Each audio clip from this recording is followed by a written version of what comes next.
I know it sounds weird, but it's probably a lot of the same for a lot of people. But my two favorite holidays, Christmas and Halloween, completely polar opposite.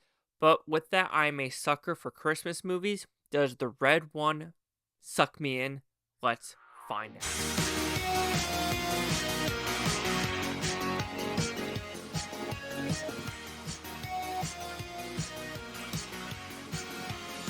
Chase Lee Hockey here with the Blue Futon reviewing Red One 4DX. So it's about the 4DX first.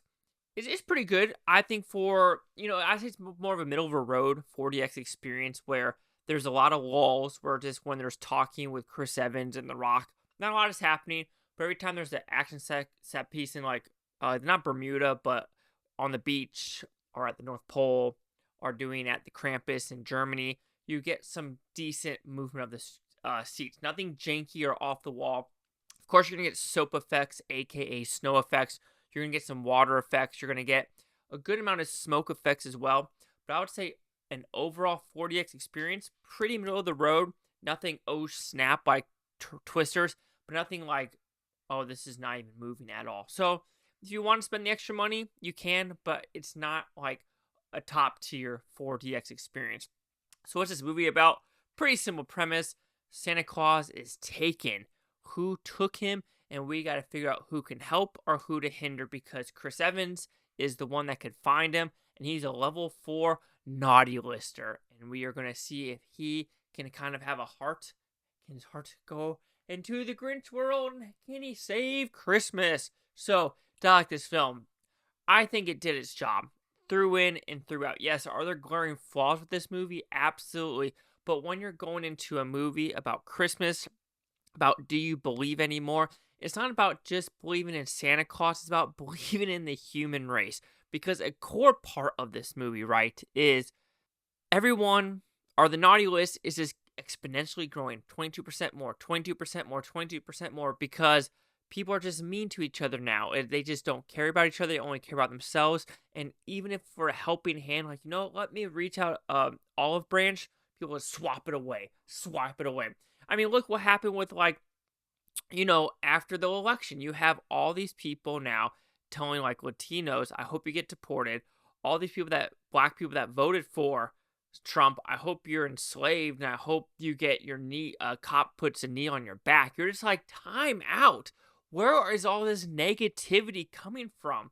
And it's just baffling. Yes, I know for a fact a lot of it's probably fake, because who literally, puts the phone perfectly and then cries in the camera, and that's not part of this movie, but it is it's just the part of just being nasty, of just saying the nastiest stuff, and how that just exponentially puts you on the naughty list. And we need to just calm that down, because at the end of the day, you have one life. Just be good to each other. There's a kid inside of you that was that innocent. That innocence, where did it go? And is it the media morphing into? Is it who you associate with? And things like that. So I did like that message throughout this movie. Chris Evans, I mean, it's probably one of his better acted films. He's an okay actor in my opinion. His best films are Captain America. He really plays that to the T, but everything else, he kind of plays the same character through and throughout. Kind of with The Rock, but their chemistry works. Lucy Liu does a good job as well. And a lot of the side characters, J.K. Simmons as Santa Claus, probably the skinniest Santa Claus ever, but I think it works for what it was doing. And who knew that Santa was a hardcore parkour person? Like, hardcore parkour. He is that mother trucker that can do it. So Nick Kroll's also in this movie. He does add some, more comedic relief to the film. All right, I'd say it's just a good story in my opinion. Yes, it's 2 hours. Does it feel like 2 hours? On some scenes, yes, sure, because there'll be a good action set piece. Then Chris Evans and The Rock would just be talking in a truck, or exposition of explaining something.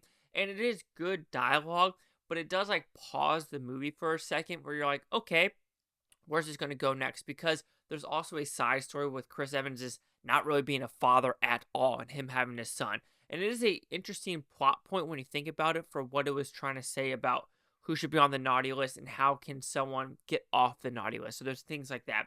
When there is action, I think it's pretty good, but it is CGI. Makeup effects. So when it is practical, it's fantastic. So there's a scene where they go to Germany, and that's where Krampus is at. You have all these different monsters and creatures. Fantastic makeup work. And is some makeup work I would put maybe an Oscar contention because it is that freaking good. So every time practical effects is on screen, it really heightens the movie like tenfold because you're like, oh, that is real. That is real. Of course, it's hard to make a Christmas movie real when you're going to the North Pole, when you're like doing this transformation portals and things like that. Understand. Completely understand. However, I feel like there's a lot of green screen, a lot of CGI that takes me out of the movie because, yes, I know there's this huge 18-foot orc at the end of the movie, and there's also, like I said, the polar bear and the snowman, and I completely understand that.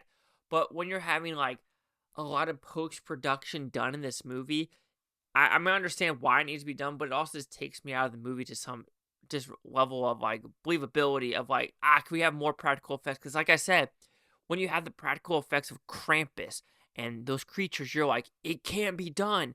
It can be done. And it just, then it kind of like falls back to more green screen and more post-production and more, CGI effects. You're just like rats because sometimes less is more. And this movie, I think, would have been a little bit better on that level. Because I bet you this is like a over $200 million budget movie. And it's going to be very hard for it to get its budget back. And MGM, they rarely put movies in theaters now because it feels like a lot of it more goes towards Amazon Prime. But overall, Red 1, is it for the kids? There's a lot of bullshit words. An F word was almost dropped. So it's on a higher level, I would say, of the language barrier for a Christmas movie. Violence, it isn't too bad. I mean, there's violence here and there, but it's nothing. It's more playful, like Jumanji-esque. And I think that's the best way to call it. It's like more, because this is the director of Jumanji as well. So it's that level. But I do think, preteens and 10-year-olds should enjoy this movie for what it was trying to say, the good messaging. Like I said, there's good chemistry throughout the film. When there's practical effects, it really works. And like I said, I think it's a solid story of naughty versus nice. Negatives, a lot of CGI, a lot of post-production work, and it does take me out of the film. 2 hours is a little lengthy, but at the end of the day, when the credits were rolling, I really had not a bad time, and I really can't fault this movie for if you wanting to go to watch a Christmas movie in November. So Red 1 will receive a 3.5 out of 5 Futons, which equals that 70%. Let's see what the critics and user scores gave this one. I'm going to guess it's negative. Shocker, 34% with the audience, 35 of them, no critic consensus yet. Wow, some says gross and yuck. An odd film that doesn't know what it wants for Christmas, I can see that. I knew the critics were going to like this, just because, I think a lot of them are kind of on the naughty list. Let's be honest. Some of these critics, like, they have their own personal agendas, and it's like it just bleeds from the screen and bleeds from the paper. You're just like, yo, simmer down, yo. Get off your high horses. So anyway, 34.70. Chase Scott here with the Blue Futon. Like, comment, subscribe. Let me know things Futontopia. You Blue Tony, thank you for watching. Have a great day. I'll watch this tape tomorrow, week, now, month, or a year for every single freaking one of you. And just be a good person. Don't be on that naughty list. Please.